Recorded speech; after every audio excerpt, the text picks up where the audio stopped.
Bismillah ar-Rahman ar-Rahim. Alhamdulillah Rabbil Alamin. Akibatun lil Mustaqim. Ruhwana hila ala dalimin. Wa Sayyidina Muhammadin sallallahu Allah ta'ala alayhi salam. Halin salam bikum. Salam alaikum. Rahmatullahi barakatuh. Lil ikwani khwati fi din. Salamu ala mani teba huda lil ikwani khwati fi Afrika, Europa, America, wa Caribbean, wa kulli makan. Inna niyote subhanahu wa ta'ala amtanani wa shukri. Thank you, my dear brothers and sisters who will show up here in the future and who probably review this from luxuries of their home, work, where they may be in the coming days. And I'm going to continue on about the saga of excuse me, not Andalus. My mind is on Spain, excuse me, on Kemt, which is ancient Egypt, for those who don't know this vernacular. And we're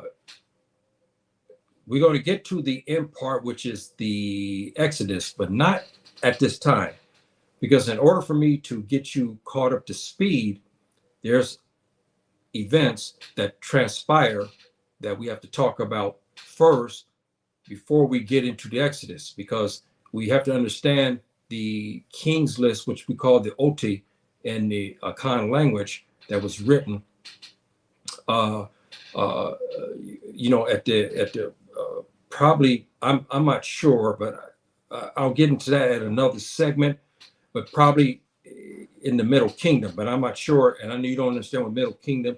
I'll get into that at a later time. I got to cover something about Israel. Reason why that is, because it is on the news, because we know what's going on and what they're doing in Gaza and so forth and so on. But there's a long history, and behind this particular saga has been centuries and centuries upon lying, transposing names, out and out denial, changing documents, transposing the names of Africans and making the names into Europeans and other fictitious names. And then when this was discovered, then the modern day Jews, as we know them today, as you see them today, came into the scene about the second century BC, after the alleged death of Isa alayhi salatu wasalam. And then they created the Talmud, which is in about the 500s. And then the Romans got involved. So it's been killing upon killing, enslaving, disenfranchising Africans, changing the word of subhanahu wa ta'ala to make it as though we are cursed. They transposed the languages in order to make it European. I mean, the list goes on and on. But I'm going to give you things today, brothers and sisters, that will help you to decipher this situation.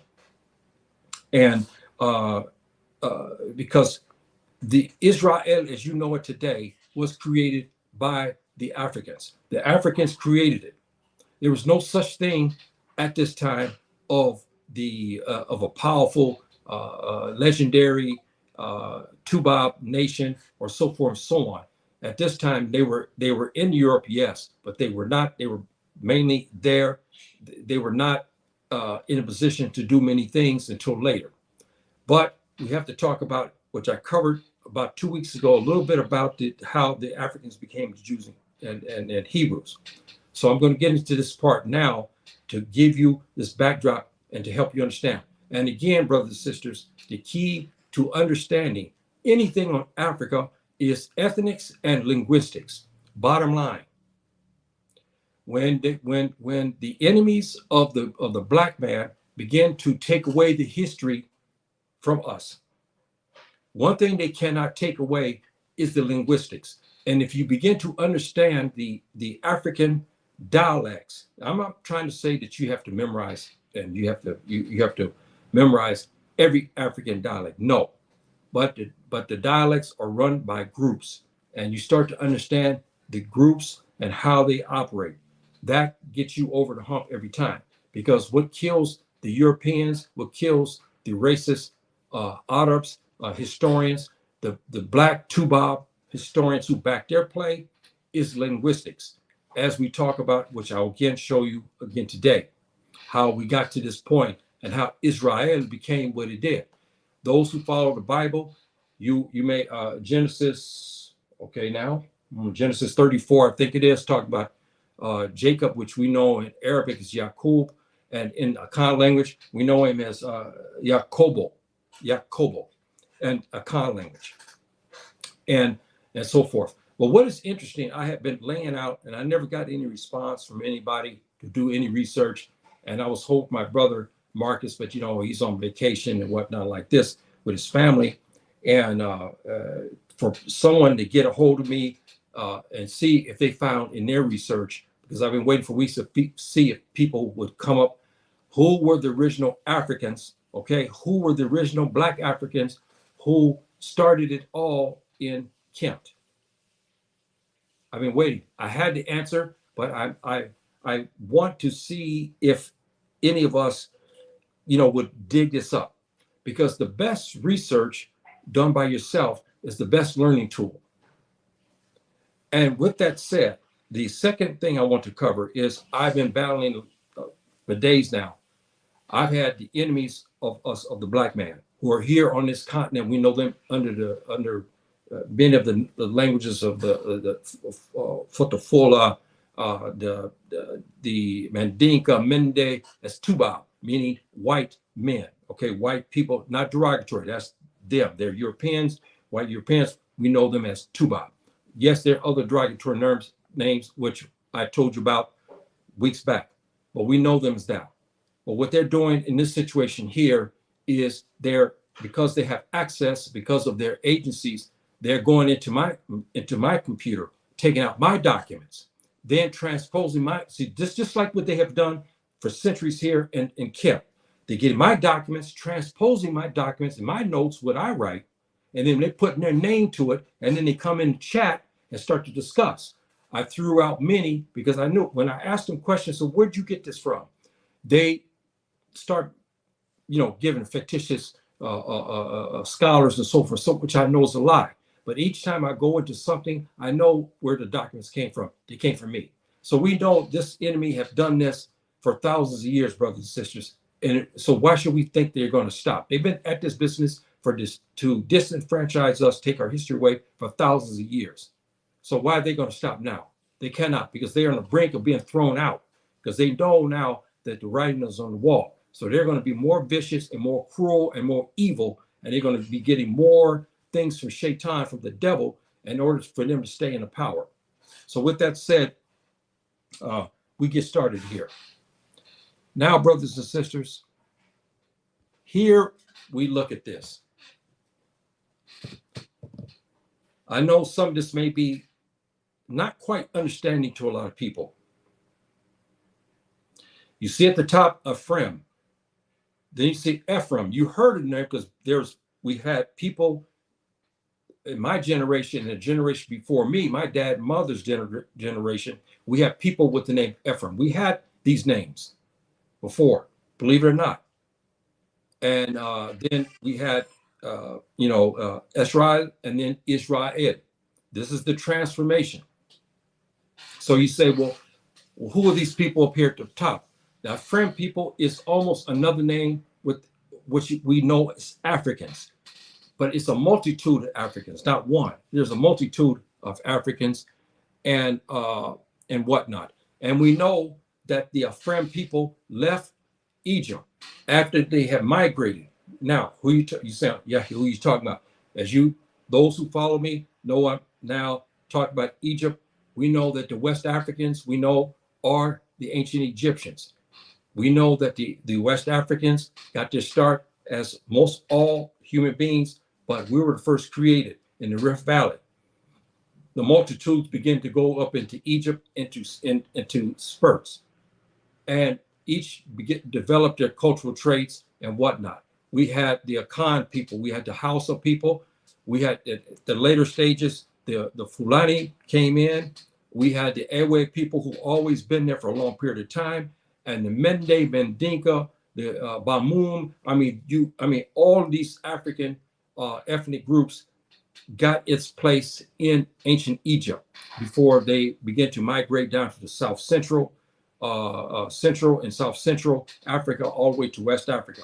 So this is how we got that. And Afrim is the people who left out, which was a multitude. Again, we had Akan, we had Ga, we had Ewe, we had Hausa, we had many different ethnic groups, and they had one name. So they left and they went into Europe. And in Europe, as you heard me talk about last week, Europe encountered them. And this was the precursor, brothers and sisters, to the Jewish rites that they practice today. These Africans practice the Sabbath. They practice many different aspects of Jewish, sunnah. I guess would be called their way of life, and their means and how they operate and so forth and so on. So they had this. The Europeans encountered them. They gave them the name Jew, and they gave them Hebrew because they had mystifying rites that were totally different than the Europeans. The Europeans at this time, they were not quote unquote Christians. They believed in many different aspects. And the Europeans, also like the Africans, many of them they believed in a supreme being, yes, but they also had minor gods, and they had other types of deities and whatnot. Sometimes they were idol worshipers. Other times they had idol worship mixed with other animist worship. They had worship of fire and so forth and so on. So they had an evolution in Europe as well, as far as their belief system. No different than the African continent, where we had, our chance at the pie, so to speak. Subhanahu wa ta'ala gave us guidance. We deviated from this guidance, and so forth and so on. So the Europeans who were practicing many other facets encountered these strange Black people who made their way up into Europe. They saw them practicing the Sabbath. They saw them doing naming ceremonies similar to what the Jews, Hebrews do today. And so they called them Jews and Hebrews. See? And this is why this situation here gives us the indication, because you look at the Jew today, you say, well, I don't understand why you talk like this, because I see the Jews today, I see them, they look no different than any other European. Yes, because they begin to come in earnest to the region of Jazira Arab, which is the Middle East, by the 2nd BC, and they were European. So this is how they came, and they already were converts because they have begun to live and even mixed somewhat with the Black African population. They adopted the Jewish and Hebrew rites, and they were known as Jews and Hebrews. So they came in the 2nd century, and of course, they kept these rites as they have done today. Those rites have changed some here and there, but the basic premise of Judaism they've kept. But those rites were first practiced by Black Africans. That's right. The Afrim people, as I tried to explain to you here. And the Afrim people, as you see the first map, were those people who, again, traveled from Egypt. The Afrim people traveled into Egypt, traveled from Egypt, into Europe. And now, again, they were called Hebrews and so forth. Now, when they came out, when they came out, they made their way back into Kent. And if you remember what I was telling you before, when there's a drift meaning similar to, like, the analogy I'm gonna give you is like the Africans and the African Americans. When the Africans were taken and brought into the Americas, the Africans were no longer Ghanaians. They were no longer Mende. They were no longer Mendinka. They were no longer Sudanese. They were no longer Senegalese. They were, there were none of this anymore. They were only Americans because they picked up language and culture that was germane to the Americas. This is what happened in this situation here. All of these African brothers who were Ga, who were Akan, who were Asante, who were Igbo, who were Hausa, who were Fulani. There's a multitude, Fulani didn't make the exodus with them because the Fulani came way after about the Middle Kingdom. So they didn't make the exodus there. But the Khan and others did. And many ethnic groups, they made their exit. So when they returned back to Egypt, brothers and sisters, they began to have conflicts because they were black still. Yes, they still look like they're Khan and their Ga and their Ewe brothers, but now they spoke Greek. See, they were now more mixture of a European with African, with the rights of the old African rights of naming, and they were practicing the Sabbath. They were naming their gods, and so forth and so on, and whatnot. And they became again Jews and Hebrews. So inside Egypt, there was a conflict, and this conflict led to many disagreements and so forth between the new Jews and Hebrews. Now they were no longer Ga, they were no longer Ewe. They called themselves basically Jews and Hebrews. They were black, no different than the African Americans. The African Americans are starting to come back to the continent, see, but they don't call themselves Ghanaians. They don't call themselves, Mende or Mendinka. They don't say that they're Fula. They don't say any. They don't say that they're Bamoon. They don't say anything like this. They say, I'm American. I'm African American. This is what happened here. The Ga people and all the people who came back, who were Afrim people at first when they went into Europe. They were Afrim people when they went into Europe. Okay, in the black hair, they were Afrim people, meaning a multitude of Africans from the continent. They called them Afrim, similar to Africa, isn't it? Afrim. That's what they call themselves. Then they went back to Egypt as Jews and Hebrews, and there was conflicts. That's why I gave you the knowledge between now the African Americans are coming over to the continent. We see them, we know them to be black people, but they don't speak Akan. They don't speak Fante. They don't speak Igbo. They don't speak Fulfulde or any of the African dialects. They speak English. This is what happened with the Afrim people who are now who come in. They're now Jews and Hebrews. They don't speak this language anymore. Any of the African dialects, they don't speak it. So I hope you get my picture, brothers and sisters, what has happened, because it's a very interesting situation, and we have the same situation as we have now in back 3,000 years ago. No, excuse me, more than that, over 4,000 years. Now we have the situation, we have African Americans like myself, who was, my ancestors were taking from Al-Maghrib into America. So what do we know? There's no African culture being practiced there. Yes, there's quasi, but there's a quote unquote American culture. So when we come over to the continent, we're seen different because they see it. Yeah, you're black, but you don't speak Fulfulde. You don't speak, you're not speaking Mende. You don't speak in Akan either. You're not speaking Igbo or Yoruba or any of the other African dialect. This is what happened in Egypt, brothers and sisters. So I'm giving that now just so you can understand. Now, how do we get to this point here for, not there here, the Afrim people, then we here. Now, let's get back again to the names, because I want you familiar with these names. They camped into Europe as black people, as Afrim people.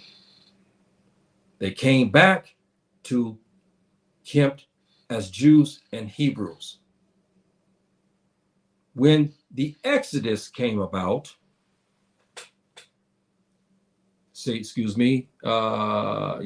when the Exodus came about,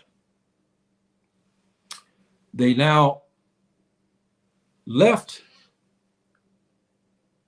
Kemet approximately around the 19th dynasty, which I'll get into these dynasties to help you, give you a better understanding. But I want to give you the backdrop about the Israel, how it was created and how it was black. I need to get you on board on that so you can understand this and you can understand the dialects, because again, when you deal with the African brothers of our ancestors, you have to understand the ethnic groups, and you have to understand the linguistics, because your knowledge of Africa is imperfect if you don't have a working knowledge, so to speak, of what I just said. Yes, you can have a history, no doubt. You can study the history and so forth and so on. But the integral parts of the history, it's just like Islam. Yes, you can say you're Muslim, and you can say you believe, and yes, you say you pray. But if you cannot read what Subhanahu wa ta'ala has sent down to the Prophet ﷺ, Muhammad, which was in the Arabic language, your religion is kind of faulty, because you can't understand what Subhanahu wa ta'ala has said. Yes, you have a translation, but it's not good.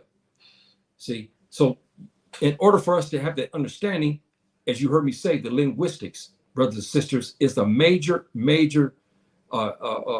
calling card for us to retain our history. It's the linguistics. So you have this part here. Now they are now coming into Jazir Arab, and they're still Hebrews and Jews, so to speak, but they have this name Afrim, which this is the name that was given to them because they could not give the name Afrim. Afrim. So they changed Afrim to Ephraim. When they entered into the excuse me, I always keep getting the wrong one. Excuse me here. No. Where is it? Okay, yeah. When they left Messer in the Exodus, they were no longer Ephraim. They called them Afrim. Okay, Ephraim. I knew brothers way back, and I remember in my dad's generation there were black people by the name, especially the last name Ephraim. I know that, and I remember also too. There was Orthodox Jews, if I remember right, way back in the 70s. I remember I encountered some that had the name Ephraim, if I'm not mistaken, but that's been so many years ago. But we know that African Americans had used this name, birth names. Our people, in generations prior, had given names Ephraim from, because of the Bible and so forth and so on. So now they were this. If you remember in Genesis, I gave you Genesis 34. I think it's Genesis 34. 34. I can't remember. Genesis 34 verses 24 to 30, I think it is, where Subhanahu wa ta'ala talks to Jacob alayhi salam. And he says, I now give you a name of Israel. See, you remember we've been talking about here for 2 weeks now. They transpose the names. See, and we know this is not right. And we know, yes, Subhanahu wa ta'ala talked. We're not saying that he didn't do this. Yes, he did talk. He talked to the African people way before this, and those documents are transposed, and then things have changed. But we know that the name that was changed, okay, was Akan. We know this. We understand that. So again, let's go back to this list again. They butchered the name Afrim, and he used the word Ephraim to designate the Jews and Christians. The Jews, and Hebrews. So now the Israelis, as we understand them today, was given a name of Israel. okay, before. And this name is because Subhanahu wa ta'ala talked to Prophet Yaqub. We know him in Arabic. Jakabu is in the Akan language. We know that. So the Afrim people, brothers and sisters, what happened is how when they begin to change the documents and even the Hebrew and everything else, they had to hide this. So what they did, they transformed things by changing the name, as you see here's Israel to is with I. So it's transposed, brothers and sisters, from A to I. This is how we got it. And then because of the language change, they added the L at the end to it, again to hide the name that was original, which was Ephraim, which they came from black people, and Afrim. See, so if they knew when the evidence came to many European scholars and biblical scholars, they were distraught because now they know they have been doped. Now they know that black people were the original Jews and Hebrews. In order to cover this up, they killed behind this. All right, they killed behind this, and they began to transpose the documents. So they began to change the names around to hide this. So Ephraim, okay, was now the name instead of Afrim, okay, and then Israel, then Ashrael, okay, is the name. Now, Subhanahu wa ta'ala talked to Jacob, okay, and he told him, this is your name. We understand the name Israel means the visited one. Why we call him that? Why the nation Israel became Israel, as you know today, is because Jacob in English, Yaqub in Arabic, Jacobo in Akan language. He was spoken to by Subhanahu wa ta'ala. So we know that. So the name Ashral means the visited one. The visited one meaning Subhanahu wa ta'ala visited with him and spoke with him. This is what the meaning means. This is why I'm saying, brothers and sisters, the linguistics gets everybody every time who want to take Kempt out of Africa and want to make Kempt, make the ancient Egyptians to be Caucasians, to be Tubab. And this is some of the things that they did. And we're using their evidence against them because they transposed the documents. And when we translate the documents, we start to find out that these names that they had transposed is not the case. So when we begin to translate the documents, we start seeing they removed the A in Ashral and they put the I instead. Again, to hide the original name and language that they got this from. See, so when Subhanahu wa ta'ala talked to Jacob alayhi salam, he is known as the visited one. If you look at Google today, you'll see the name Israel. They have many different names, but you won't see that one. You'll see other definitions of what Israel actually means. But if you look at the transpose of the documentation, talking about the story of the Exodus and talking about what happened, we know that the Africans left with the Afrim. They became the Ephraim. When they came into to Kempt and they left Kempt to go on the Exodus again, they estimates between the late 18th dynasty and the 19th dynasty, they made their exit again into, yeah, same thing. No. Okay, here we go. Yeah. When they came, they left Messer into the Middle East as we understand today. They were Afrim. Afrim people, this is the name that they were given. Then Subhanahu wa ta'ala talked to Yaqub. The name Ashral was given, meaning the visited one. Subhanahu wa ta'ala visited with him. That name was transposed to, again, brothers and sisters, to the name Israel. That's how we got that. And it's very interesting, to say the least.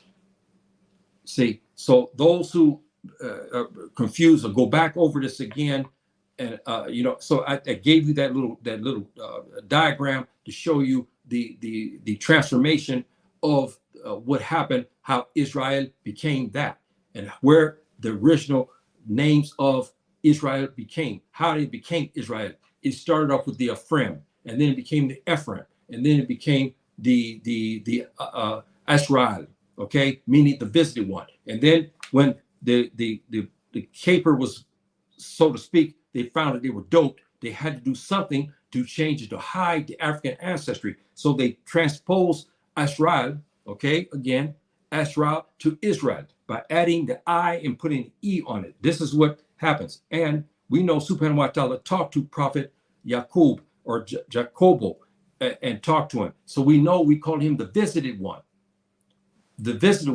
and his name is Israel, but he was changed to Israel. See, so now you have that aspect, brothers and sisters. Okay, and it's a beautiful story, but but you think about the many people who died behind this, because when these documents were found, and the Europeans learned that they were doped, they weren't happy, and they had to go out on a killing spree in order to keep the population as Christians and a lot of modern day Jews in Europe. They had to suppress this evidence, which they did very well. But it came home to roost, so to speak, when Hitler came to power, and Hitler talked to the same Hebrews and Jews who are now white converts.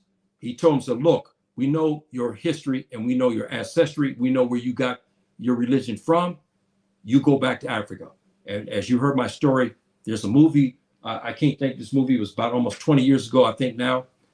This one Jewish sister, I don't know if she's still, because she was old then, she told her story what happened, how her family left. They saved themselves by coming, and then the British worked out thing with Hitler, and they gave protection to the Jews, who then went into East Africa, and they settled in Uganda, and they lived there and they died there. And a lot of people don't talk about that, but it's true. It's a true story.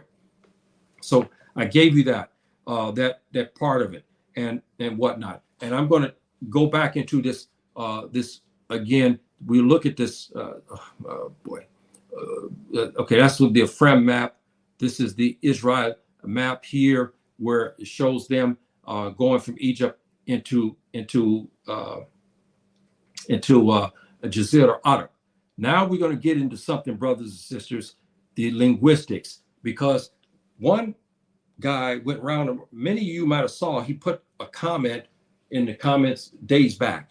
He stole a lot of my documentation, because I started seeing he was transposing some of the documents I had, and he transposed it and he added things to it. But I started reading, I said, whoa, these are my notes. This is the way I wrote. This is my notes. And I caught him at it and whatnot. And so now, brothers and sisters, we're going to get into something about the languages. The language, again, linguistics was used by the enemies in order to take the Egyptian, the Kemp saga away from Africa and make it white. So they created other names of languages and so forth and so on in order to fuse everybody. Because you have Africans, one African is sitting on the right side here, suddenly he's quote unquote Semitic. It doesn't make sense. I know, I'm gonna get into that. And then he steps over a river to the left, he's Black African. And he speaks the same, they have the same dialect. You see what I mean? This is, again, the enemy has tried everything to cover what they have done. And they still to this day, like what has happened to me. This man, this Tuba, I know it had to be him. He came and stole my documents and transposed them just like they had done in the Bible saga, our history. Transposed my documents. He put things in it for himself, and then he tried to pass it in the chat. He tried to pass it in the comments. They have never stopped that. And on the same token, they'll go out to tell everybody, like they've done to me here in Morocco. They go tell everybody. Many people come to me and say, well, you were in America, why you can't read and write? And I said, where do you get that from? Because the Tubab here has went to many people and told them I can't read and write. The same thing they said about our African ancestors. They said they were stupid, ignorant. We came out of trees. because they had to do something in order to beef themselves up, in order to take away our accomplishment. And the Bible saga is ours. No doubt about it. This right, Israel, as we know it today, was black, created, and so forth. Even from our own language. It came from the Akan language. See, because you think about it, you say, no, it's Hebrew. When was Hebrew and all those other quote unquote Semitic languages created? Long after the Exodus. So what happened before that? This is what I'm saying, brothers and sisters. In order for you to understand, you got to understand the linguistics. And Hebrew and Aramaic, I'll get into this too. All these types of languages, they move away from the African continent, right? Were African dialects. They were African dialects and then changed. And so when the brothers went into Middle East, suddenly they were no longer, they were black, but not really black people. You know, the same thing like they do today when they try to give a prototype African. They say, you know what? Yeah, he's black man, but he don't look like the Igbo man I know over here, because the Igbo guy, he's very, very dark. See, so they'll try to say that I'm something else to divide us. But if you remember the mural I showed you, brothers and sisters, here, I think my last thing, I showed the multitude in Kempt when they went down to the south. There was variations. If you looked at that mural, you see 5 or 6 different variations of colors of black people. See, so there's no prototype African. That when you hear Europeans, the Tubab say that, or any of these people say there's a prototype, they're not. Because you cannot say that the man who's a Zulu, who is tall, very tall, okay, and he may be very dark-skinned, and then you have other Zulus who are lighter-skinned, you can't say that the Zulus are not Africans. You cannot. Down in South Africa, we know it's Azania.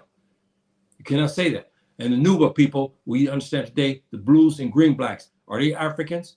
How about our Ghanaian brothers? How about our Fotofola brothers and sisters? How about the Amazigh, the Tuareg? The Mendinka there in Senegal? They're all African people. None of us have the same look. There's no such thing as one prototype look for the African. None. Some of us are tall. Some of us are very muscular. Some on the East Coast are 7 feet or more in height, like the Watusi and some others, Neolithic type Africans, very tall. And that's a story in itself. There was a lot of contention on this. They got this because they start to examine the hieroglyphics. They said that these people that came from outer space, okay, from interstellar space, they came here on the continent. They said they were very, very black people. They said that the black people that were originally in, the Garden Eden. That's right. Garden Eden is not in Europe, brother, since it was in Africa, because it was created first. There was no such thing as Europe. It was under water and ice. They said that these people came from the interstellar space because the people that were inhabited in, let's look at that. Let's look at the map. We'll just look here. You look and see Sudan, you see Ethiopia, you see Kenya, and so forth and so on. When these people came from the inner space, they claimed they were very, very, very tall black people. Very tall. And very black in color. There's been things written, documentation written by scientists who are now dead about something they saw in the interstellar space that they squashed. And one famous Jewish scientist on his deathbed spilled the beans about this. We had something, and it's not off topic, brothers and sisters, because it is. Because this goes to show you the cover-up. Because how do we get the people that we have in the East? How do we get the Nuba people and so from Nubia? If you looked at my mural, they were jet black. You see how, and the Kemites drew them perfectly. They showed the Nubians how they were jet black in color, okay? And then they showed the others. There's contention by many scholars and astrologists that somebody came from interstellar space from some galaxy that we don't know where it's at, because Subhanahu wa Ta'ala has hidden many things from us. You heard in recent years, here's Earth, we have planets that were close to us. Subhanahu wa Ta'ala blocked it. He put a hijab, so to speak, there, so we didn't know. And suddenly we found it. It's been sitting there for what, millions of years, but he blocked it so we couldn't see it. They said these black people came, intermarried with the smaller black people, and we created a new race of black folk. But some stayed on, and he stayed in the Rift Valley there, Kenya, and they became the Watusi.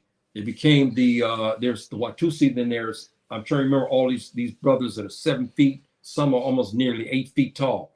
I forgot there's all those names of all those brothers there, and so forth and so on. And you see, when you see them, especially, they have very, very long arms. If you look at brothers and sisters, again, this is a little bit off topic, but I'm just trying to get you to get your mind trained to see things in an African, scholarly way.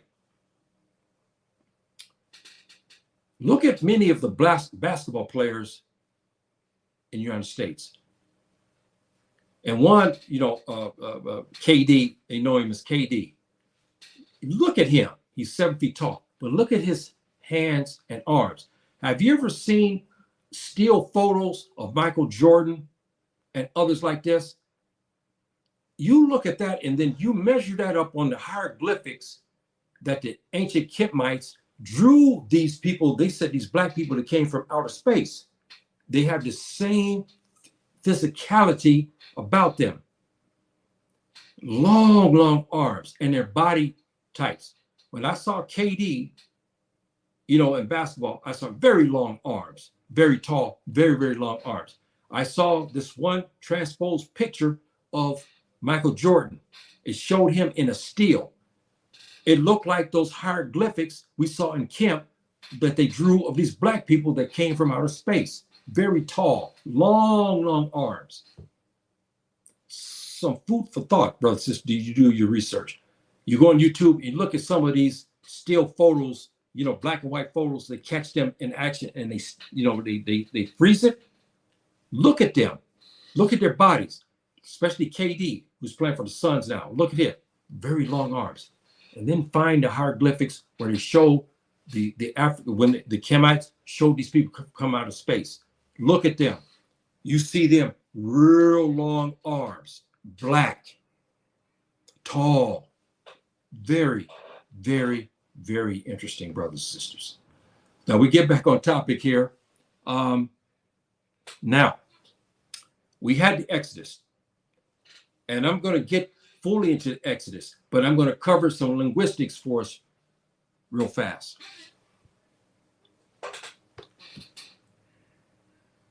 The racist historians are using this guideline here to take our history away from Africa.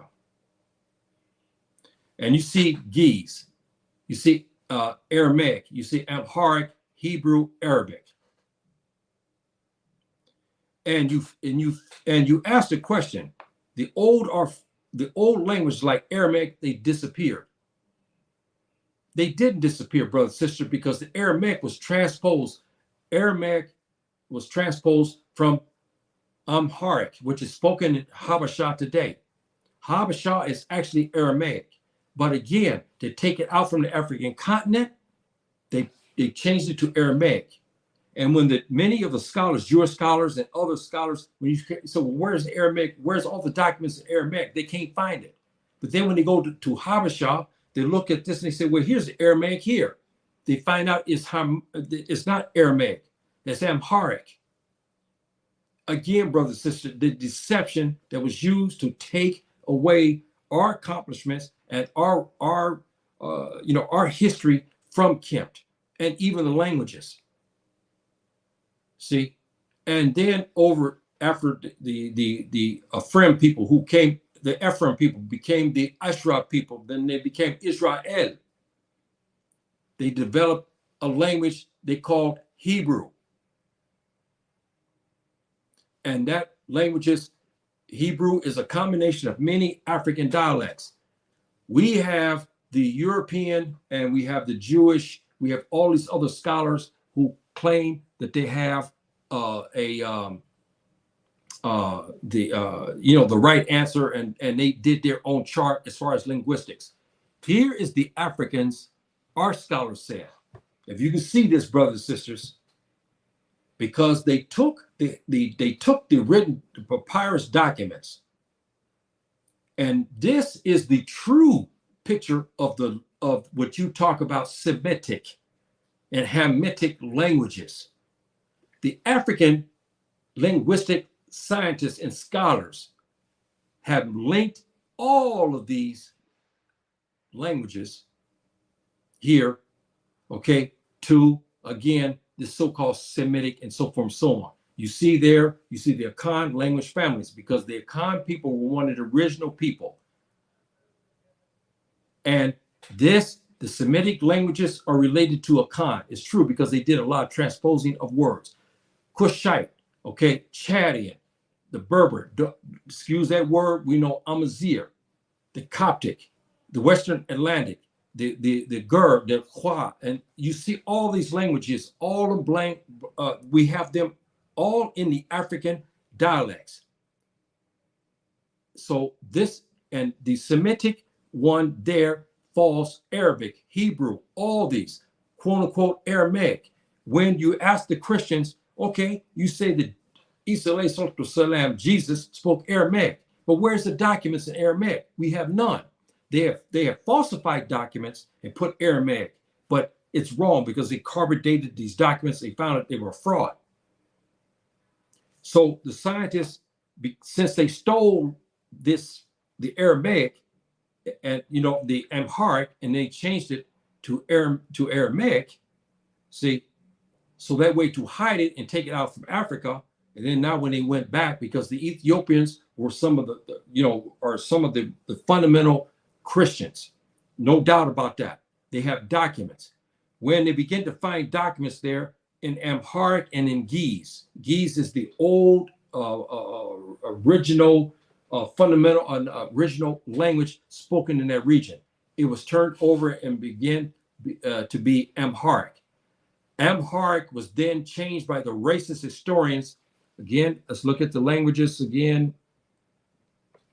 Amharic taken out from Ethiopia, Kush, Nubia, all that region, and then it was changed to Aramaic. That's why you cannot find documents, brothers and sisters, Aramaic, because Aramaic is actually Amharic.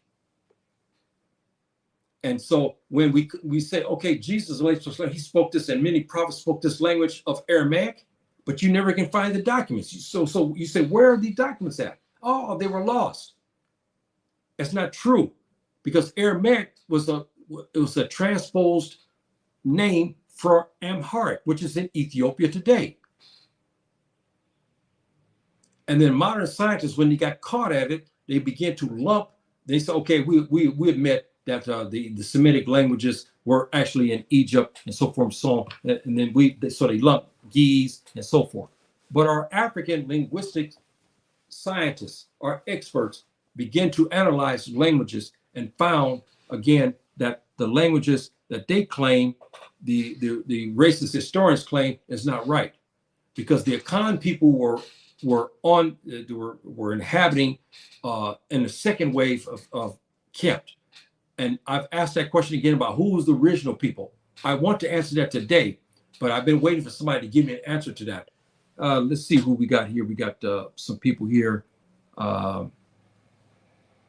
We got okay, my dear brother, 100.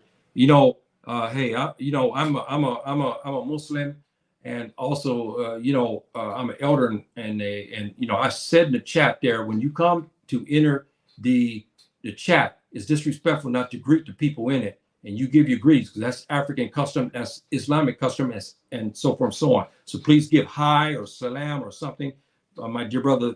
Next time that you come in, again, please give your greetings, because that's the way I run my business here. You notice I give my salam. You see our brother here, he gave his salam. That's the way we greet people, because if you look at the prophets, all the prophets always greeted each other. If it's the Jesus alayhi salam, he used the word shalom. Muhammad alayhi salam said salam, salam alaikum.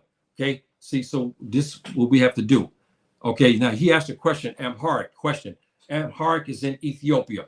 It's part of it was a transpose from Ge'ez. And this Amharic became Aramaic. It became Aramaic. If anything, it's Tigray. Okay, Tigray, yeah, it may be a dialect. It could be, yes, Tigray, I know. It could be. But again, what they had gotten way back, I'm talking about thousands of years ago. We know that we go back here. We know that we go to language. We know that we caught the linguistic experts in a fast one. So they used the term Aramaic when they meant Amharic in order to take it away from Ethiopia, to take it away from Africa. So when in modern times we start asking, where are these documents that were written in Aramaic? They don't have this. They were lost. That's what they said. But when scientists begin to come back into Ethiopia, as we understand today, they found this language and they begin to read Amharic and Ge'ez. This is the real Aramaic. This is what Jesus ﷺ was speaking. But in order to take Jesus ﷺ out of Africa, they had to create a language that they claimed was in Jazira Arab, which we know now it was not. It was created in Kush or Nubia or whatever you want to call it in ancient times. It became Ethiopia in the modern times. So that, I hope that answered your question, my dear brother. We got another comment here. Yes, it's a parent of Ge'ez. Okay, well, see, I didn't know that. That's good to know. And so forth and so on. It's a parent of Ge'ez. Ge'ez was listed because Ge'ez was, we know that we had documents, and we know that the ethnic groups who came and camped, we found these languages, and we know that this was Ge'ez. And we know Ge'ez was a big influence on Hebrew and Arabic. We know that. And proof of that is when the Muslims in the 6th century, when Islam first started, where did they hide? They came to Ethiopia as we understand it today. In Arabic, we know Ethiopia as Habasha. And they came to Habasha for safety. The king of Ethiopia at that time, Habasha, he understood the Arabic language, because the Arabic language is very, very close to Ge'ez and Amharic. It's very, very close. See? And so we know this be the case. This is why Tigray is not to be confused with, no, yes, I understand that. Yes, I understand that. We know about the Habasha people. But let me ask you something, my dear brother. Now, what about the Falashas? See, what about the Falasha people who were there in the northwest of Habasha, who went into Israel, as we understand today? What were they speaking? See, because you're talking now about Tigray, yes, and we're talking about Ge'ez, but I want to know, what do you know about the Falasha people? The Falasha people are the Jews, the original Jews, because Moses ﷺ came to them, and Moses ﷺ gave them the quote-unquote Judaism. But what language did the Falasha speak? Okay, that's what they speak now. But what were they speaking then? See, because when they became Hebrews, okay, and Jews, Moses was speaking what language? Yes, they were early. Yes, they were. Yes, they were. No doubt about that. No doubt about that. And matter of fact, Moses ﷺ took one of our sisters from the Falasha as a wife, right? Because they talk about this in the Bible, but we know that's not right. See, so again, we know Moses ﷺ had to talk either Mehneher or he was talking in Akan. We know this. See, we know he was talking in one of these dialects. We know that because he was not, quote unquote, either Hebrew or Jew.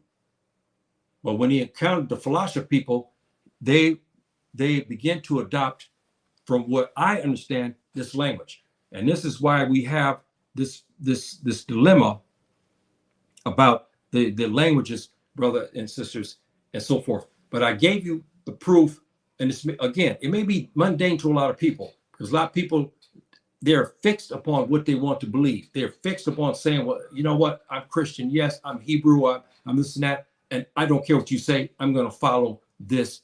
And I'm not telling you otherwise. I'm only giving you food for thought.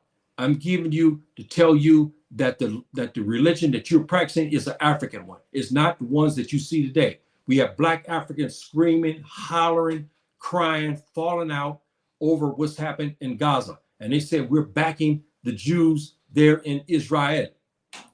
And all of this, not knowing what they're talking about, not knowing that what they're following is a Black African religion.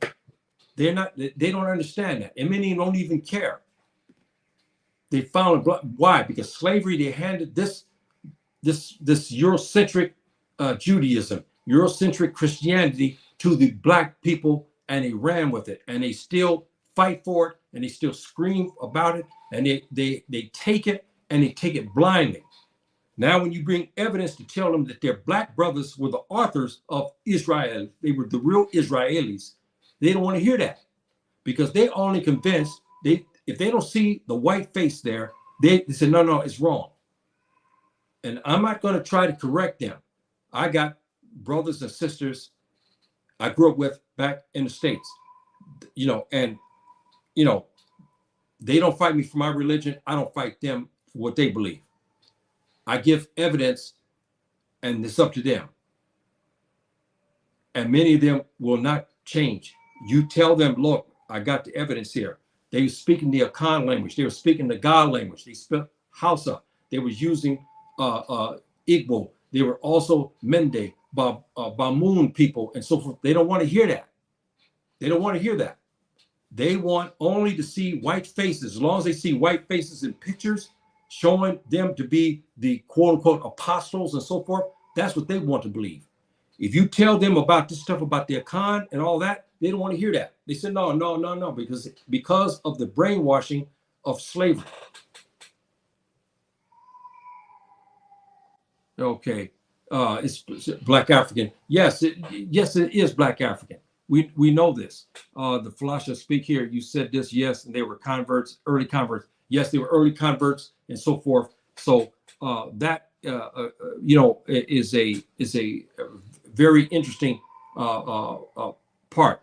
And we got here now, when I'm showing you in the black, when they came into to Habasha as we know it today, because there was no such thing as Habasha. We know today was Kush, and we knew in Nubia and so forth and so on. And then the red up there is when they made their exodus. And now the Hebrews and Jews are now they're trying to form a country they call Israel, but they were now called Israel because this is the name Jacob was given from Subhanahu wa ta'ala. But I wanted to give you the history behind that, how the language was transposed and so forth and so on. And I'll let me read this to you about what the scientists had said about this. And our brother Darkwa, who's Ghanaian, he's a linguistic historian and so forth scholar. And I spoke to this brother last time, is in 2000, I think it was. I heard he's passed now. But this brother was brilliant. He said, the Afrim people confirmed the new name of Jacob unto their nation, thus changing it from Ephraim. Now let's go back to this again. Changing it from Ephraim, from Afram to Ephraim, to Israel. Israel was changed to Israel as we understand today. In this change, the name meant the visited place originally. Then, name of modern Israel in the original Khan language from which it derived means the visited place. This was the ancient or original linguistic meaning of Israel. However, modern Afrim scholars must have conferred a different meaning onto it to throw the Europeans off their ancient and in linguistic trails, just as simply claimed that they have lost the earliest language now known as Hebrew, which is true. Again, brothers and sisters, in his study, he spent 20, 30 years studying this issue. He showed there's so much deception. He says here, how could a language be lost when the people that speak it are still living? you understand what he's saying, brothers and sisters? It's true. How could Aramaic, let's go to that again. How can Aramaic and an original Hebrew be lost when the people still speak it today? They're in Africa. See, so then how could a language be lost when the people speak it are still living? The people of the so-called biblical Exodus spoke Akan, named their nation in the Akan language. I have asserted elsewhere that the lost classical Hebrew was an Akan language, which is true. And the name of Israel today, as we know, is part of the evidence. So, brothers and sisters, I read that part from Professor Dakwa because I want you to understand how deep the research was for our Black scholars, our African scholars, to wrestle back, all of the ancient history about Israel, all of that, to take it out of the hands of the Tubab and the racist Tubab, who has, you hear him say here, they have transposed, they took our documents, just like this man who did me, who no telling is the agent of some sort of American government, who took my documents, transposed them, no different than they did for thousands of years, transposed my documents and claimed that this is his stuff. Because I asked him, I said, where'd you get your research from? He couldn't give me. He said, I got it from this one, from some scholar, he said. But I laughed at him. I said, oh, really? And then I started asking questions about that. He had transposed my documents and changed it. And then he sent it to the chat last week. And then he sent it to the comments another day. See, so we've had this problem, brothers and sisters. This is why evidence of linguistics trumps them every time. When he kept coming with the stuff about Semitic this, he was taking Kempt out of Africa to move it to the Middle East, which I did not say in my documents. But he transposed my documents to say that I said that the Kempt, the ancient Kempt, who spoke had all these different languages, Hausa, everything involved, were actually Semitic languages. So I asked him, I said, your documents are wrong, because the Hebrew and all these languages are not spoken for over 1,000 years after, 1,000 years later after they made their Exodus or less. See, so he had his evidence. It was wrong because he took my notes. He didn't have the knowledge. He thought he could fool everybody by it, and he got spanked, and I ran it. So I wanted this out. Now, I'm going to give you another part here.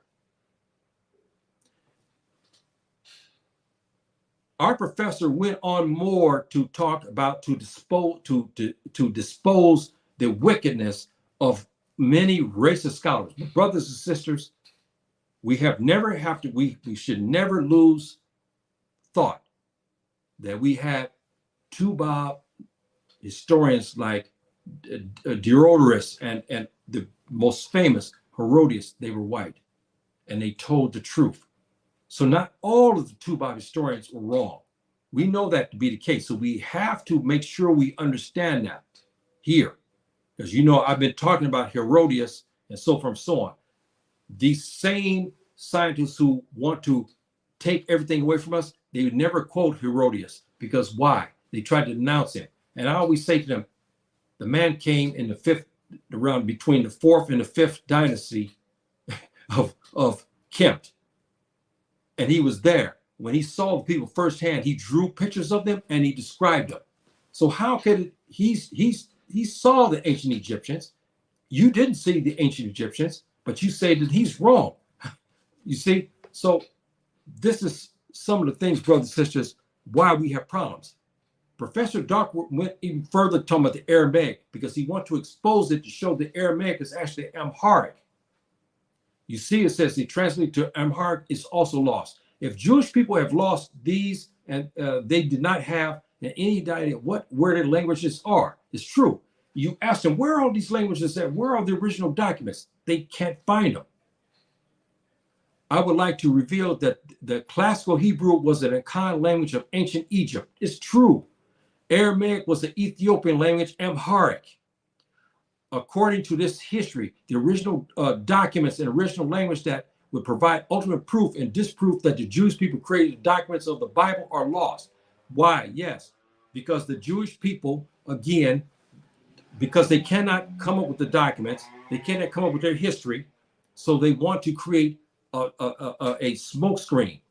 See, by saying everything is lost. When you ask them where are the real books of Moses, they said we don't know where it's at, but we got it in the Bible. We know now that the Bible, those documents are transposed out of Egyptian from our the King's List and our symposiums that we had in ancient Egypt. We know that. I gave you a class on that.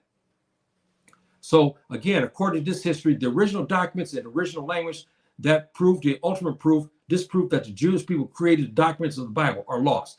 Jewish historians assert all of these losses without knowledge of the characteristic of language. It's true, because they don't want to discuss languages, brothers and sisters. That's why I explained to you before. They don't want to talk about the African dialects, because when they start to transpose the papyrus from Egypt, you start to find Hausa, you start to find Fula, for Fulde, you start to find Igbo, you start to find Mende, Mendinka, you start to find Wolof, you start to find all of these languages are found in ancient Egyptian documents. This is why Jewish scientists say these documents are lost, because they want to take you out from Africa to say, okay, it's lost. And so that way you don't do any research. But we have Africans who now got the documents and said, we have our own list of what the language is supposed to be. So he says, no language can be lost when the people that speak it are still living. The Akan language of ancient Egypt can still be found among the Akan people of West Africa, and the Amharic language found about the Amharic people in Ethiopia. So that hope that gets you to understand, brothers and sisters, what we're talking about. So when you hear people talking about, I got the original Bible, I have it written, I have the written in the Aramaic language, and I laugh at that. I said, well, what Aramaic language you talking about? Where are the documents for that? No, it's written, but then when you look at it, it's actually Amharic. It's not Aramaic, because where did this language come from and where did it disappear? If it's the language of many of the prophets, how did the language disappear, brothers and sisters? And then when they found the documents mentioning, they found documents written in Amharic. This is why I say, brothers and sisters, this is something I'm giving you to help you to discern. Before we can move back into camp, before we get to the real Exodus, we got to understand some premises first. We got to understand who became the Jews and Christians, the Afrim people. Now you understand that. How the Afrim people became the what? The Ephraim people. The Ephraim people became the Israel people, right? And then it became Israel. Okay, that's how this came about. And we know the languages they were speaking African dialects, especially Ewe. That was one of the languages they spoke. All of this ties us back to that we created Israel as we know it today. We know the prophets were black people. We know that. See? So that's something we must understand. Okay, here we got our brother again, mostly black African. Yes, they were black Africans, period. They were black Africans, period. And again, don't let the Egyptian murals confuse you. There's no such thing as one black prototype. There's no such thing as that, because black people come in a variety of shades. Some black folk live in very tropical climate where they have sunlight, but they live, like some, especially like in, coastal West Africa, where you have a lot of cloud cover a lot of times of the year, right? So they don't get a lot of sun, but it's heat. So their skin color may not be as dark. Then you got the people living in the Sahara today and in the more temperate zones, right? Where they get a lot of sunlight. They are black, like the Nuba people, very, very black, because they live in an environment where the sun always shines. See? And they get very little rain. So their skin is black because the rays from the sun are literally 360 days per year when they have occasional rain here and there. See? So there's no such thing as one prototype black person. None. How you doing, my dear brother? Yes, I didn't realize how many West Africans descended from Ethiopia. Timelines match in the Roman invasion, temple. Yeah, the Roman invasion, the temple destruction, etc. I'm glad that they didn't move the Europeans to Uganda. Well, yes, but they tried. They tried, dear brother. That's why, if you check out Marcus, his, I forgot his station. I talked about many, he's been in many chats here. You probably remember him. That brother has got a good station. He's covering a lot of East Africa. He can talk to you also about this issue. Thank you, my dear brother. Thank you very much for that. And the Romans and the Greeks did make excursions further south, but they fought with the Kush and the Nubians, and they could never defeat them. This is why when the Romans began to take foothold around about the 5th dynasty, I know you don't understand about the dynasties. I'll cover that to get you up to speed, inshallah, in some days from now, okay? I'll get you up to speed on that. When I'm talking about Old Kingdom, Middle Kingdom, I know you don't understand that, but I'll get you caught up. But I wanted to get you this linguistic part about who are the real Israelis, okay? But now talking about this thing here, and so now you have a picture of understanding about Kempt and about Habasha and whatnot. The Romans could not defeat the Nubians. They could not. So they made treaties. The Kemites, the Khan, and all these others who were running the show were being pushed south. That's why you had the mural that I showed you days ago, right? Where it showed them among the Nubian people. Remember that? Who were jet black. They took safety with their black brothers. The Romans and Greeks could not defeat them. They had treaties with them. See, so that's why they never made it at that time in those days to that region. They could not, because they had to go through Kush and Nubia. They could not. They were too strong, brothers. They were too strong. And you got to look at something too. When you start going further south, the climate begins to change as well.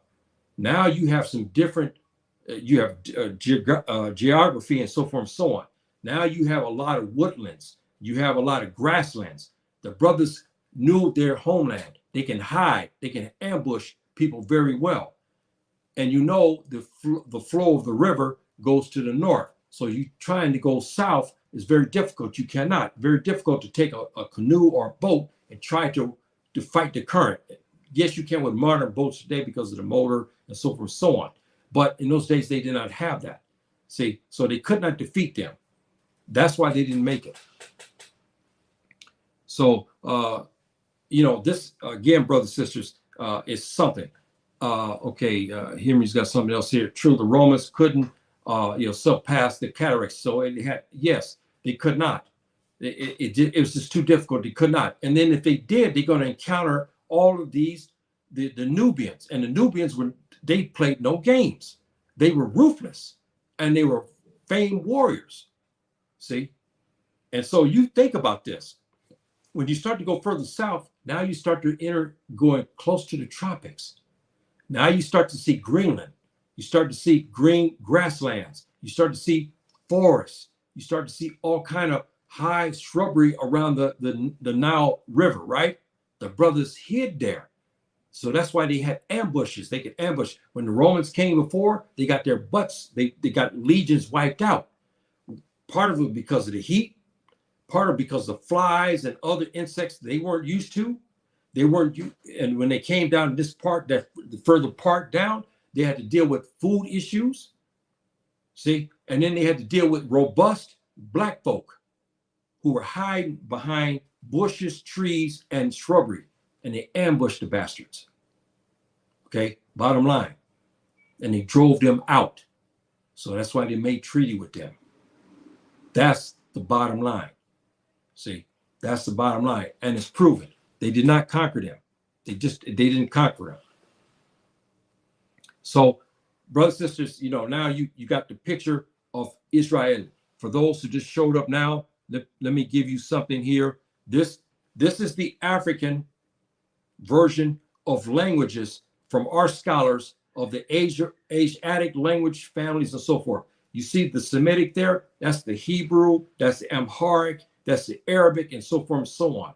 Okay, that's in that. And then you got the Cushite, which is the Nubian. The Cushite is the Nubian language, the Chadian, where in the area, the Berber again, the Amazigh, then the Coptic, the West Coast. You see all of these languages all belong to one. They're all related. The Yoruba, the Igbo, the Akan, the Ewe, the Ga. All these languages we have in one family, because the Akan people were some of the original people who inhabited ancient Egypt. We understand as known as Kemp. They inhabited, but there was somebody else who came before them. I've asked this question now for the last couple of weeks, and I never got anybody to give me an answer to it. I said, who were these people? And nobody gave me an answer yet. And I think I think my brother Marcus, I don't know if he's back on vacation. He sent me a note. I don't know if he has that answer or not, because you got to really do a lot of digging, and you got to hit the hieroglyphics and the papyrus documents in order to find it, because they do have it. We do have an answer. We did have original Black people who did come to Egypt before the Khan came. See, so, and let me give you back up to speed here. The Black people, we understand it today. Let me go back to this here. When they left Egypt, they were called the Afrim people. The multitude of, as you saw on that language map, this multitude that we showed here, except the Semitic people, the Cushite, not the Semitic, they weren't created yet. But the Africans left Egypt, camped, and went into Europe. They called themselves, they told the Europeans, we call ourselves Afrim people. See? Now, when they returned back from Europe, they came back. They are now Jews and Hebrews, right? They entered into Egypt. They had conflict with their Akan brothers. They were no longer Akan anymore. They were no longer God. They were no longer, Igbo or any. They were not African anymore. They were Black, yes, but they were no longer African. The customs were gone. They changed. So they got conflict. No different than like the African Americans. The African Americans were taken from West Africa. They went to the Americas, stayed among the Tuba for 400 years. Now they start to return back to the continent. Yes, they look like they're from the Gambia. They are from the Gambia. They look like they're from Senegal. They are Senegalese, but they don't speak any of the dialects anymore because their culture, they've been 400 years removed. This is what happened here. They were a long time, centuries upon centuries removed from Africa. They came back now to Africa. They were no longer Akan.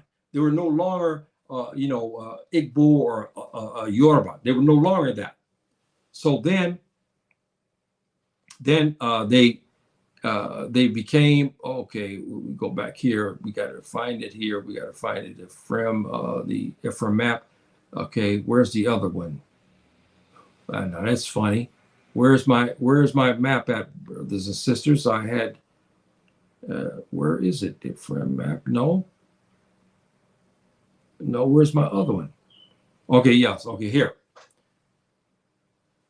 When the Exodus, without getting to, we still not quite there yet. I got to get you back into camp after this part in another segment. But here, they left Egypt. They went into the Middle East. They were now called Afrim. Afrim, because of Jacob, alayhi salatu salam, when he received a vision from Subhanahu wa ta'ala, he changed his name from Yaqub to Israel, meaning the visited one, or the place that was visited. There's many different, according to the African dialects. Now, of course, you go to Google and you put Israel, you'll see, you won't find these translations because they translated now for the Europeans, for their versions, and some of the Jews who hid this history. But we know this name to be the place that was visited or the visited one, because Yaqub alayhi salam received his vision from Subhanahu wa Ta'ala, who changed his name to Ashral. The Europeans and other scientists who hide that name added I to remove the A, added I and put an L to it. And that's how we came up to Israel. And again, they were black people. See, so now we have that. I gave you this evidence on that. Then we talked about here about the Semitic, so-called Semitic languages and how they said the prophet spoke the later prophets spoke Aramaic. We can never find any documents talking about Aramaic, but they did find documents called Amharic. And again, as you heard me talk about, they transposed the Amharic to mean Aramaic. And then they said this language died out, it disappeared. We don't find documents, nobody speaks the language. And now and then you'll find somebody on YouTube claiming they speak Aramaic, and you listen to this person speak this language, it's not right. It's not right. It's more like Hebrew than anything else, because the real Aramaic is actually Amharic, because they're almost identical. So how can it be? But we know now from our scientists, they lied and transposed again the Amharic to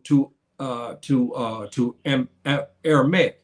It's all, again, brothers and sisters, evidence to show that ancient Egypt is ours, and that Israel is ours as well, because we were the originators of it, and so forth.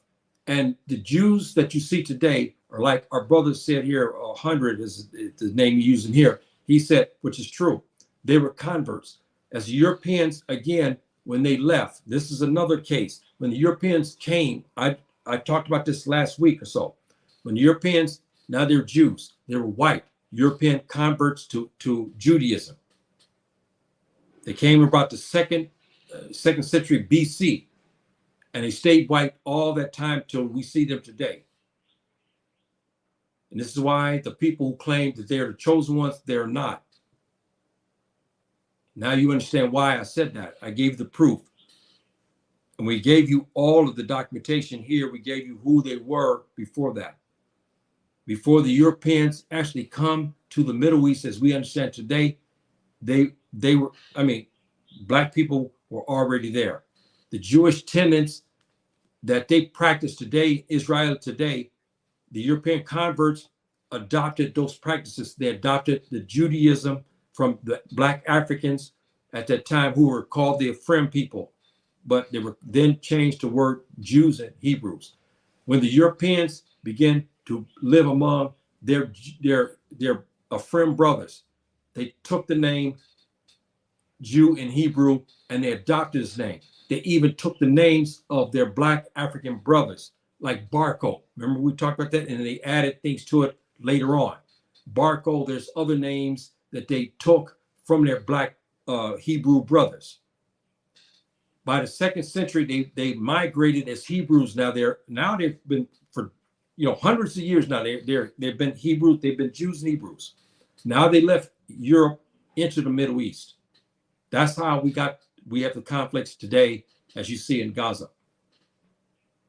So that history here should give you a better indication on what has happened.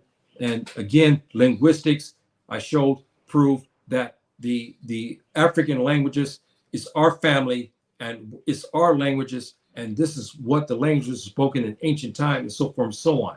And this is the chart here to show you this is our linguistics, our experts saying that the documents that we had in Egypt and so forth and so on that talks about the Exodus were written in all these different tongues. See, this is the chart right there to show you. And you notice something, there's no English or Arabic, English or Irish or Latin or Greek or anything. They're not tied into the official quote unquote biblical languages. They're not. See, so now you have evidence, brothers and sisters, of what I'm talking about. And again, I want you guys to understand something. Again, the beauty of what happened when Subhanahu wa Ta'ala talked to Jacob, we'll use English. Okay, and matter of fact, I got it here let me put this for our brothers here who want to do their research. We got Genesis, and I'll give you your research. You can do this so you can follow 32, and then we have okay, excuse me here. Yeah, 32, 24 to 30. Okay, so you can do your research on this, talking about this issue, how the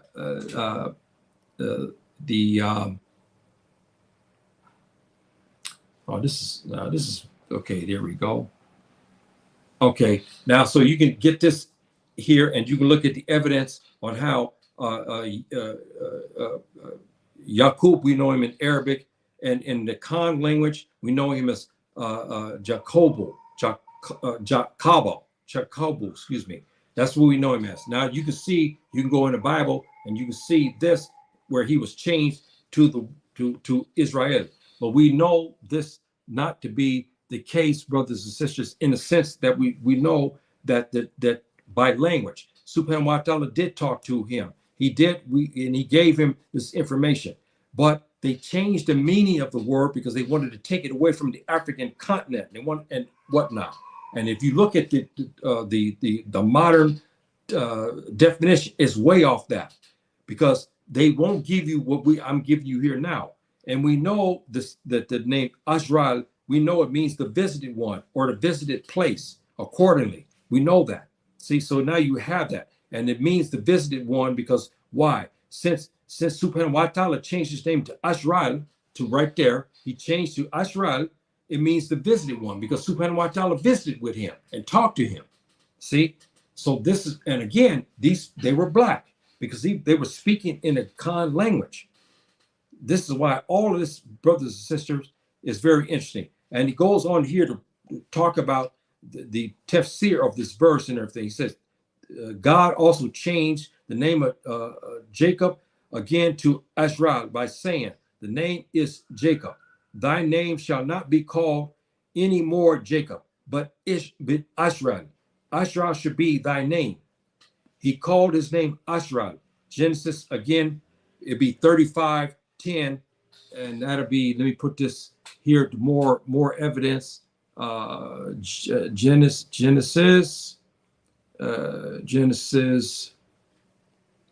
okay, Genesis 35:10. Okay, 35:10. Okay. This to be your other evidence here that you can use to see that you're on the right track and whatnot. It's just that the language that they changed now to European dialects was wrong. And we can go even further into this, brothers and sisters. We have Jewish scientists who were good, who told the truth. They learned that this evidence against their brothers, they knew they told lies. And it went even further. We had one Jewish rabbi. His name, now check his name out, Akiba. He's a white Jew. This name is, again, it's part, and this, if you look at his name, this again, why? Because they still kept the African names. Okay, Akiba. This is his name, and so forth. He did research because his name is very similar to many Akan names, right? And again, this is very interesting, but it was transposed. But this is his name, Rabbi Akiba. He did a study, and when he started to learn the hieroglyphics and the languages. He began to see the names that we know, like Simon. Okay, we know black people in olden times have named Simon. We know that. We knew this. Okay, let me give you that name again. The rabbi who did his research, and this is a long time ago. Okay, a long centuries. I mean, a long time ago. when he wrote and he got a hold of the king's list and whatnot. And he found the name Simon, if we understand him to be, actually in the hieroglyphics, is actually called, or you call him Simeon also, but we know him in the hieroglyphics when it's transposed in the real language. This is, yeah, there it is. And this is his name, and I'll show you this here. Okay, Simon, okay, we know him in English, but this is the real name that this Jewish rabbi, who also was sporting an Akan name, okay, found this. And he began to now understand that they were all doped, that they realized now the African heritage, and that they were converts and African Jews who became Jews, Christians, converted Europeans to the what? To the Jewish Hebrew, to the Jewish Judaism as we understand it today. They converted them to that. They married with many of them, and they adopted the names of many of their black brothers. And this is the story and why Israel is a black African story. No doubt about that, brother, sister. And I gave you the proof in the linguistics. You have that evidence now and whatnot. And we found that his name, and he found out now too, at this time, thousands of years ago, he found out that his name, Akiba, was a derivative name from people and tribal people by the name of, let me tell you this, and he found this out, and it shocked him, but now he understood, he's accepting of his black heritage, but of course he had to learn, and he saw this, and he now realized that this is the transposed name that he had. This is the real name. He found that it blew him away. See, so we had Jewish scientists and scholars who accepted their African heritage. They accepted that the languages and stuff that their predecessors spoke, their ancestors spoke, were not the languages they understood today. They were speaking African dialects that came out of Egypt. They understand that. Many scholars today, that's why, like Greenberg, there's others who wrote books denouncing the lie that many of the modern day Jewish scientists are trying to hide. And now this stuff is out. And that's why we give you this information, brothers and sisters, today and whatnot. And I had to give you this information to help us to discern and whatnot. And so I will recap this again, and then I'll close. If there's any more questions, I'm hoping other people will come on. If they have any questions about this, I'll give you this part again about the languages. I showed about what happened in the languages. All these languages belong under the Akan because the Akan was spoken. One of the original African dialects was ancient times, who were some of the first. They were the second wave of black people that came into Kempt, were the Akan people. And so these languages developed out of the Akan language and so forth. We had Ge'ez. Now you understand, Amharic is not Amharic. Amharic is actually, Aramaic is actually Amharic. We found that out because they tried to lie.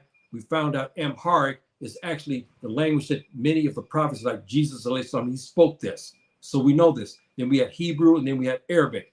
All of these are African dialects, brothers and sisters. That's why even our African brothers who don't understand this, they get mad. They say, well, you, Yahya, you speak Arabic. As though we're wrong. Arabic is an African language. It's not European. Now you understand the family tree of languages. Okay? You see the family tree of languages here. Arabic is an African dialect. No doubt about that. See, so you have that evidence. So I presented that. Then I presented evidence about how Aramaic was a made-up language that the racist scientists came up with. And then when they get called on, we said, well, where's the documents? They can't produce these documents because there's no documents to produce. There were some fraudulent Jewish scientists who said they had original Aramaic documents. And then they carbon dated it. They found it was a lie. See, so that didn't fly anymore. And then here I gave you Professor Dakwa, who's passed on. He gave you evidence to show there was a cover-up, that Amharic is actually, Aramaic is actually Amharic. So we have that.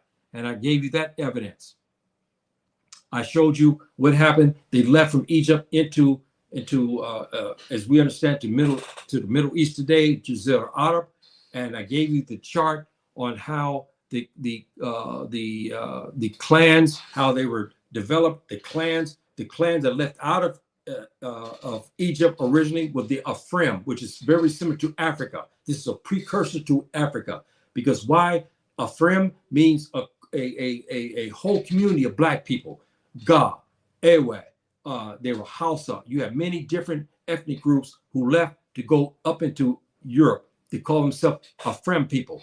They went back into Egypt, and then the Egyptians, then when they left to go back in their exodus, they called themselves Afrim. The Afrim people, then under the many of the prophets we understand today, and then Jacob, Yaqub in Arabic, we know him as you see now, I gave you the proof already in the chat, showing that Subhanahu wa ta'ala changed his name from Yaqub now to Azrael. And then the modern times, to cover it so you wouldn't know it was from the Khan language, they changed and removed the A and added an I, and then put an L to it.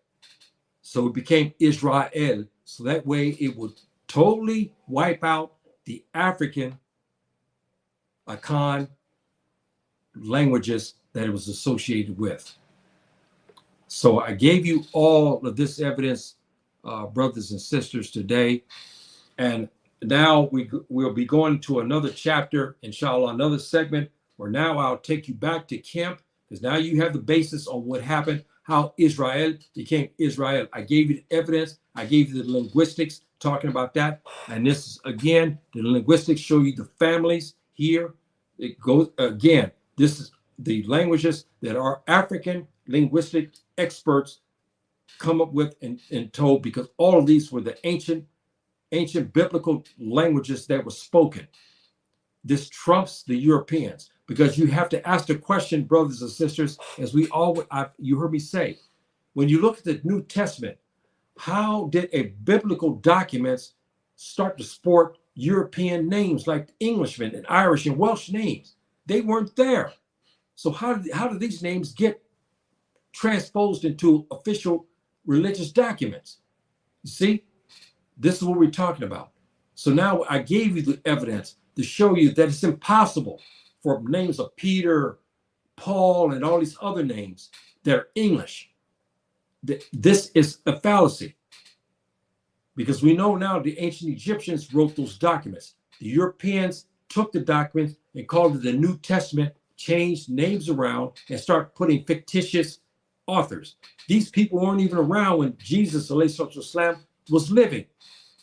And the proof of this is when these people begin to change the religion that Isa, ﷺ, or Jesus, we know him as, or Jesu. Yes, Jesu is another name they call Jesus, ﷺ. He said early in the New Testament, because they forgot to take this out, Jesus says, I'm here to enforce the Torah. The Torah was given to Moses, ﷺ, from Subhanahu wa ta'ala. Moses was trained and studied in the mystery school systems in Egypt. Subhanahu wa ta'ala gave him the mission and gave him his order and told him, you will enforce these laws and you will practice these tenets. See, so we know this to be the case. And now we have that, we have all this evidence, and brothers and sisters, it's overwhelming. This evidence is overwhelming. And, and I'm hoping, brothers and sisters, that you got the gist of this today and you understand this. And again, like this is for those who want to have this history, because there's a lot of Christians. I even have people I know for many years, they don't want to listen to this. They're angry because as you heard me say earlier, if you don't attach European faces to pictures and so forth and so on, and murals, they can't see past that. If you tell your brothers and sisters, look, your religion that you think that you worship, you looking at the white man there, the Tubab, they're not, it's black. And it was transposed. They don't want to hear that either. When you start telling them about Moses, ﷺ, was in the mystery systems, and he got his word in the Sinai. Sinai is where? In Africa. It's not sitting in Europe. It's not sitting in Iran or sitting in Russia. But our black brothers and even African brothers too are so brainwashed. And when you ask them about where did Moses get to talk from Subhanahu wa ta'ala? They'll tell you in Israel. They'll tell you in Syria. It wasn't. It was in the Sinai. And the Sinai is where? In Africa. It's in your, you see where Egypt camped. Okay, that's where he didn't leave. He's there. This is what I'm saying, brothers and sisters. A lot of people don't want this, and they will denounce this. But I have the evidence. You have to ask the question again, my dear Christian brothers and sisters who are angry with me because I hit something that they didn't want to be exposed. But I'm not telling them not to believe. You believe what you want. You have to answer to Subhanahu wa ta'ala on the day of judgment for that. I'm only giving you the evidence to show you that what you believe is not quite right. And you should be talking, you should be looking to get the real evidence so that way you can study. And I would suggest to every Christian who's out there, there's a lot of documentation out there. You follow the Sumerians. The Sumerians were the real quote unquote Christians. They were in Tawheed. And they were the caretakers of many of the books and the ways of the prophets. And that's why they were killed. If you want to really study and stay Christian, you study the Samaritans. They are the real Christians. They know Jesus, ﷺ, and Moses, all of are prophets of Subhanahu wa ta'ala. They're not gods. And that's why they were assassinated. And plus, they had the books. And it's funny.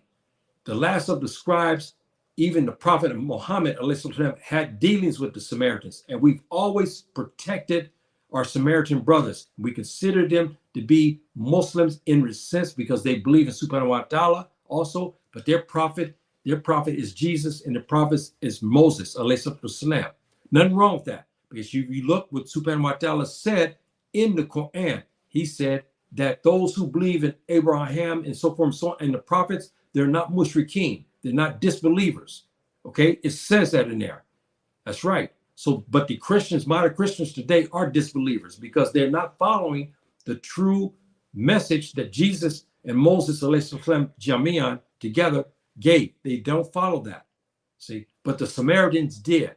And that's why we protected them. In Andalus, when we went to go fight in Andalus, the Samaritans were being slaughtered in Spain. They've been slaughtered.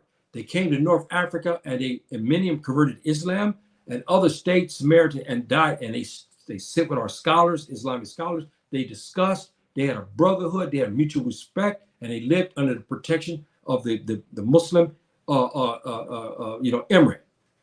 And you look that up. When we went into Andalus, the Fulani brothers, remember? I gave you about what happened in the Takrur region, remember? And what happened when our famed general went up there. And then he conquered Spain in 711. The people who were being persecuted, the Christians, they were Samaritans, brothers and sisters. And this was the last of them.